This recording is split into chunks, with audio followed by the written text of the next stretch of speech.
Imagine standing on an island at night, looking out over the Atlantic, when the sky suddenly stops behaving normally. A huge glowing sphere appears above the horizon. People freeze in the streets. Drivers pull over. Telephone lines light up with calls. And for a few minutes, it feels like the entire sky is opening. Not over a secret military base. Not over some remote desert no one can verify. Over the Canary Islands, and more specifically, over Tenerife, an island full of ordinary people who, on one June night in 1976, looked up and saw something so bizarre that many of them thought they were witnessing something not made by humans.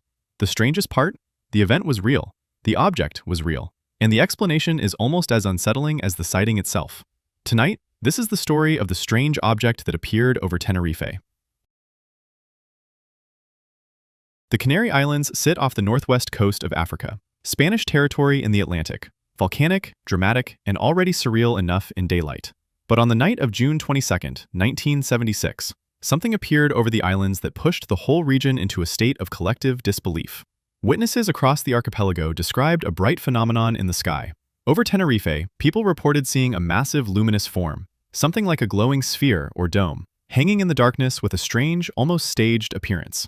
This wasn't one person claiming they saw a light in the distance. This was the kind of sighting that spreads instantly because too many people are looking at the same thing at the same time. Residents saw it, travelers saw it, people at sea saw it. And because the Canary Islands are separated by stretches of ocean, the fact that multiple islands reported the same event made it feel even bigger, as if the sky above the whole chain had been hijacked at once. That is what gives this case its power. A strange object over one island is a weird story. A strange object seen across an island chain becomes something harder to dismiss. And if you were there that night, you wouldn't be thinking about optical physics or missile telemetry. You'd be thinking one much simpler thought. What am I looking at? Descriptions from that night are exactly the kind that give birth to legends. Some witnesses described a huge glowing sphere. Others described a brilliant white or bluish light expanding in the sky. In some retellings, the object appeared structured, almost like a luminous bubble or transparent dome suspended above the sea. That image is important.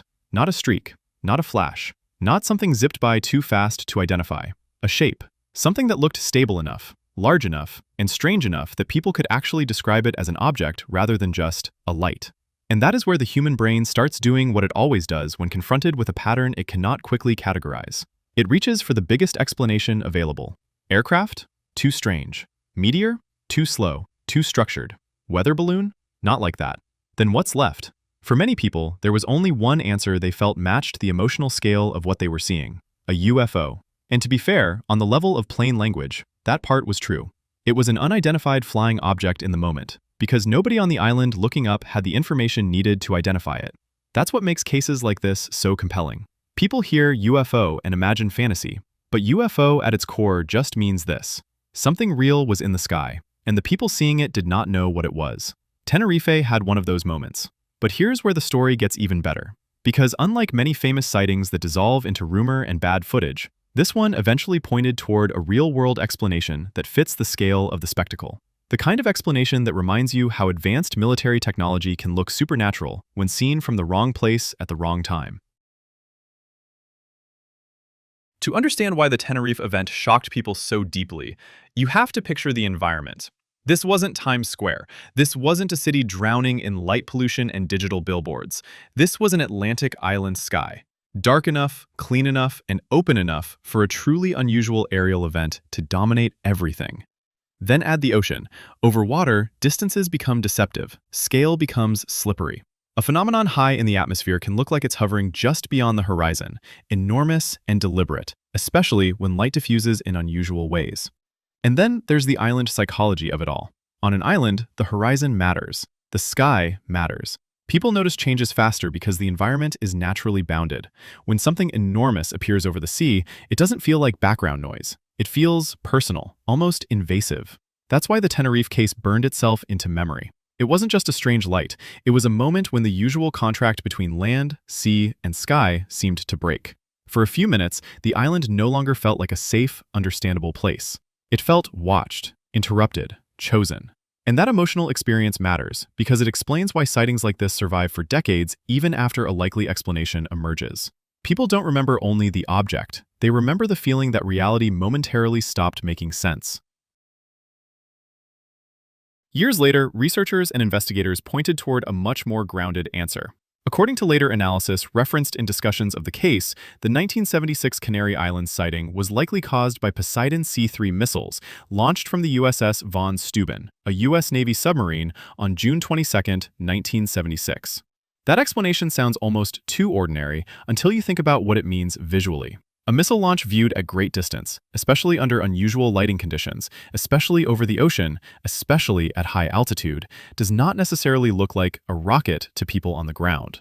It can create expanding luminous forms, glowing clouds, strange halos, and shapes that feel far larger and stranger than the object that produced them. In other words, the strange object wasn't imaginary. The sky really did contain something dramatic and man-made.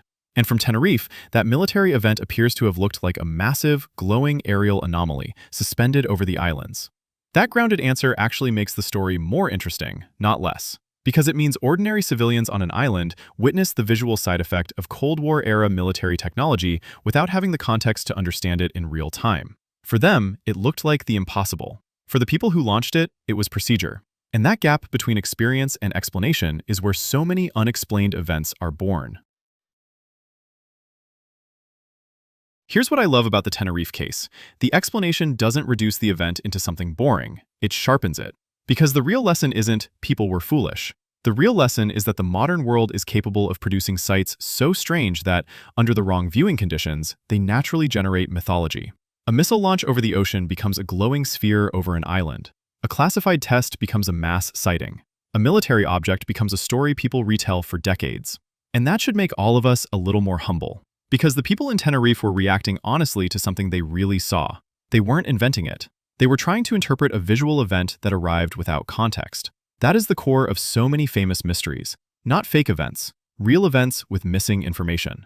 By the time the explanation catches up, the emotional impact has already set like concrete. The island remembers the object long after the paperwork explains it. And Tenerife is perfect for that kind of story because it already feels cinematic. An island shaped by volcanoes, cliffs, cloud belts, and giant skies. So when something impossible-looking appears above it, the setting amplifies the event. It doesn't just happen over Tenerife. It belongs there in memory. There's also a darker angle here. When civilians see something extraordinary in the sky and don't know what it is, they usually think in terms of mystery, extraterrestrials, or secret technology. But many of those sightings are reminders of something more uncomfortable. Ordinary people are often watching the edges of military power without realizing it. The strange object over Tenerife was frightening because it seemed to come from nowhere, but that nowhere may actually have been a weapon system operating far beyond the awareness of the people below. That means the real story is not necessarily aliens or alternate realities. It's opacity. It's the fact that advanced states can create spectacles in the atmosphere that appear almost supernatural to the public, especially when those events are not explained in the moment. And in a way, that's even more chilling. Because it means the sky can become strange not because reality is broken, but because someone else knows what's happening, and you don't. So yes, a strange object really did appear over Tenerife. People saw it, they remembered it, and for a while, it looked like the kind of thing that could only belong to science fiction. But the truth behind it may have been something far more real. A military event so visually bizarre that, from an island below, it crossed the line into legend. Thanks for watching all the way to the end. And now I want to ask you, if you had been standing on Tenerife that night and seen that glowing object over the ocean, would your first thought have been UFO? Or would you have assumed there had to be a human explanation?